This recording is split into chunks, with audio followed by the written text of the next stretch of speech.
Good morning student. हम BA third year का first paper प्रादेशिक भूगोल विषय जो है उसके बारे में पढ़ रहे थे। प्रादेशिक भूगोल में हमने फर्स्ट यूनिट कंप्लीट कर ली है। सेकंड यूनिट हमारी चल रही है संयुक्त राज्य अमेरिका। सेकंड यूनिट में भी हम तकरीबन 70-80% हिस्सा कंप्लीट कर चुके हैं। थोड़ा बहुत बचा है, कुछ आज कर लेंगे और आई थिंक कल कंप्लीट हो जाएगा संयुक्त राज्य अमेरिका। तो संयुक्त राज्य अमेरिका के जिस टॉपिक पे आज हम चर्चा करेंगे उसका नाम है खनिज और शक्ति के साधन। खनिज और शक्ति के साधन की बात करें इससे पहले आपको बता दें कि जो हमारी पहली वीडियो ही बनी थी संयुक्त राज्य अमेरिका की, जिसमें सामान्य परिचय बताया था, उसी में ही हमने बता दिया था कि संयुक्त राज्य अमेरिका एक विकसित देश है, संसाधन संपन्न देश है। और अगर टेक्निक की बात करते हैं तो यहाँ पे टेक्निक भी बहुत हाई क्वालिटी की है, हाई पाई जाती है। तो उस हिसाब से अगर बात करेंगे तो खनिज और शक्ति के साधनों में भी संयुक्त राज्य अमेरिका का प्रमुख स्थान है। खनिज की बात करें तो सबसे पहले हम देखते हैं कि यहाँ पर लौह अयस्क, लौह अयस्क अगर देखें तो ये बहुत अधिक मात्रा में यहाँ पर इसका उत्पादन होता है। लेकिन जितनी मात्रा में यहाँ पर लौह अयस्क का उत्पादन होता है, यहाँ पर उसकी खपत उतनी ही ज़्यादा है। तो इसलिए क्या हो जाता है कि यहाँ पर कच्चे माल की कमी आ जाती है, जिस कारण यहाँ पे जो लौह अयस्क है उसके लिए कच्चा माल बाहर से आयात करना पड़ता है। तो इस हिसाब से बात करें तो यहाँ पर लौह अयस्क का बहुत प्रमुख स्थान है। अगर विश्व का हम बात करें तो 6% से भी समथिंग कुछ ऊपर भाग है जो संयुक्त राज्य अमेरिका में लौह अयस्क का उत्पादन होता है। तो संयुक्त राज्य अमेरिका में अगर एरिया की बात करें तो इसमें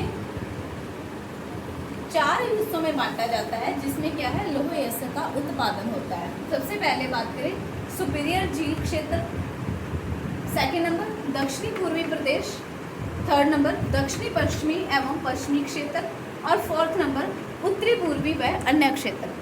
तो कुल मिलाकर अगर हम बात करें तो इसमें दक्षिणी पूर्वी हिस्सा भी आ गया, दक्षिणी पश्चिमी हिस्सा भी आ गया, उत्तरी पूर्वी हिस्सा भी आ गया, सुपीरियर झील का क्षेत्र भी आ गया।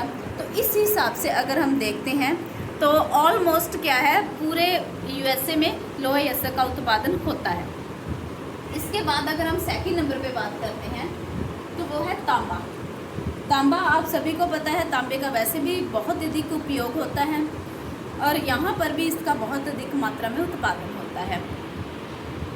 तांबे की बात करें तो तांबा यहाँ पर मिशिगन जो राज्य है, मिशिगन के आसपास वाले एरिया में बहुत अधिक मात्रा में तांबे का उत्पादन होता है। और इसके साथ ही मोंटाना राज्य हो गया, एरिज़ोना हो गया, नेवादा हो गया, यूटा हो गया, इन क्षेत्रों पर भी क्या है तांबे का उत्पादन होता है।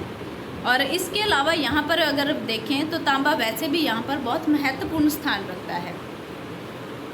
थर्ड नंबर पे बात करते हैं मैग्नीज। मैग्नीज के बारे में बात करें तो हालांकि मैग्नीज का उत्पादन थोड़ा कम है यहाँ पर, बाकी अगर खनिजों के अकॉर्डिंग देखें तो, लेकिन फिर भी क्या है जो संयुक्त राज्य अमेरिका है यह मैग्नीज में भी अपना प्रमुख स्थान रखता है।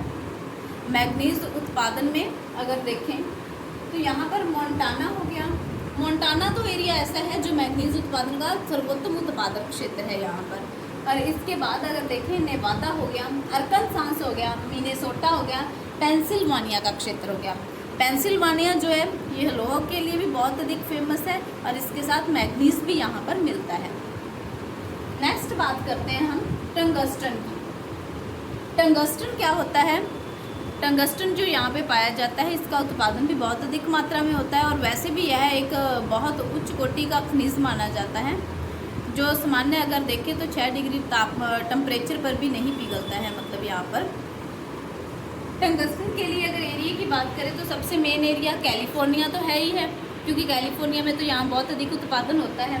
इसके साथ इंडाहो हो गया, नेवादा हो गया, कोलोराडो हो गया, ये सारे भी क्या हैं टंगस्टन के प्रमुख उत्पादन क्षेत्र हैं। इसके बाद बात करते हैं मोलिब्डेनम की। मोलिब्डेनम जो है यह भी यहाँ पर प्रमुख रूप से उत्पादक खनिज के रूप में आता है। उत्पादन के दृष्टि से देखें, आयात निर्यात की दृष्टि से देखें, इसका प्रमुख स्थान रहता है।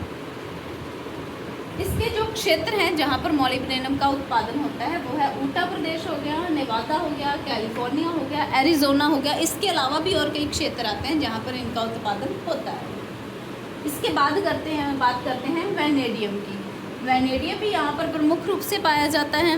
वैनेडियम के भी जो प्रमुख रूप से उत्पादक क्षेत्र हैं उसमें एरिजोना प्रांत आ गया, न्यू मैक्सिको का एरिया। न्यू मैक्सिको के एरिया को ध्यान रखना, न्यू मैक्सिको के एरिया में वैनेडियम बहुत प्रमुख रूप से उत्पादन किया जाता है। ऊटा हो गया, न्यूयॉर्क हो गया, ये सारे एरिया भी हैं जिसमें वैनेडियम मिलता है। इसके अलावा और भी कई अमेरिका के हिस्सा है जिसमें कई भाग हैं जिसमें वैनेडियम का उत्पादन पाया जाता है। ये प्रमुख उत्पादक बता रही हूँ। इसके बाद करें बात हम शीशे की। वैसे भी अगर बात करते हैं, इससे पहले जस्ता देखते हैं। जस्ता जो है ये Illinois, new Mexico, Colorado, New York इन प्रदेशों में पाया जाता है। इसके बाद बात करें सीसा की, तो आप लोगों ने वैसे भी नाम सुना है कि सीसा जस्ता ऑलमोस्ट इकट्ठा नाम आता है।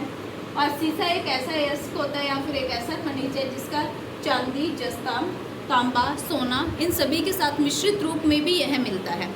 यानी कि नॉर्मल सी बात है कि चांदी के साथ मिल रहा है, जस्ते के साथ मिल रहा है, तांबे के साथ मिल रहा है, सोने के साथ भी इसका रूप मिलता है, तो इसमें मिश्रित रूप में मिलता है। तो जिन क्षेत्रों में इनका उत्पादन होगा वहाँ पर सीसा तो थोड़ी बहुत मात्रा में मिलेगा ही मिलेगा। तो इस हिसाब से अगर देखें तो शीशे का भी यहाँ पे प्रमुख उत्पादन होता है। शीशे में बात करें तो वो है मिसौरी हो गया, यूटा हो गया, ओक्लाहोमा हो गया, कनसास हो गया, ये प्रमुख क्षेत्र माने जाते हैं। इसके बाद बात करते हैं बॉक्साइट। बॉक्साइट जो है, बॉक्साइट अरकनसास हो गया, जॉर्जिया हो गया, इन क्षेत्रों में मुख्य रूप से मिलता है। नेक्स्ट अगर देखें सोना, सोना जिसका आभूषण हो गया, प्रमुख रूप से आभूषणों में इसका प्रयोग किया जाता है। सोने के बारे में तो वैसे भी सभी परिचित हैं, हालांकि हो सकता है कि इन खनिजों में से कुछ खनिज ऐसे हो जो अपने कह देते हैं कि ये मैंने नहीं देखे हैं या मैं इसके बारे में नहीं जानता या नहीं जानती। तो पर सोना तो ऐसा खनिज है जो ऑलमोस्ट सभी ने देखा होता है और सोने की इम्पोर्टेंस भी सभी को पता है कि बहुत महंगा होता है ये। और जो मेन देखें तो ये आभूषणों में प्रमुख रूप से उपयोग किया जाता है। लेकिन अगर अमेरिका की बात करें तो सोने के उत्पादन में अमेरिका बहुत अधिक महत्वपूर्ण स्थान रखता है। इसमें कैलिफोर्निया हो गया, मोंटाना हो गया, कोलोराडो हो गया, ये प्रमुख प्रदेश ऐसे हैं जो सोने के उत्पादन में प्रमुख महत्वपूर्ण भूमिका निभाते हैं। इसके बाद बात करते हैं चांदी की। तो चांदी के बारे में भी आप सभी लोग जानते ही हो। चांदी में अगर बात करें संयुक्त राज्य अमेरिका की तो ये विश्व में दूसरा नंबर रखता है। जैसे जो तांबा था, आप लोगों ने तांबे के बारे में पढ़ा हुआ है कि तांबा जो है चिली प्रमुख रूप से इसका उत्पादन क्षेत्र है। और चिली के बाद अगर बात करते हैं तो संयुक्त राज्य अमेरिका में तांबे का उत्पादन होता है। वैसे ही अगर बात करें चांदी की तो चांदी में हो गया मैक्सिको हो गया जो प्रमुख रूप से उत्पादक क्षेत्र है। और विश्व में तो अमेरिका दूसरे नंबर पर चांदी के उत्पादन में अपना स्थान रखता है। और अगर इसकी बात करें चांदी में कौन कौन से प्रदेश शामिल किए जाते हैं तो चांदी में इदाहो हो गया, ऊटा हो गया, टेक्सास हो गया, ये वाले क्षेत्र ऐसे हैं जिसमें क्या है चांदी का प्रमुख रूप से उत्पादन होता है।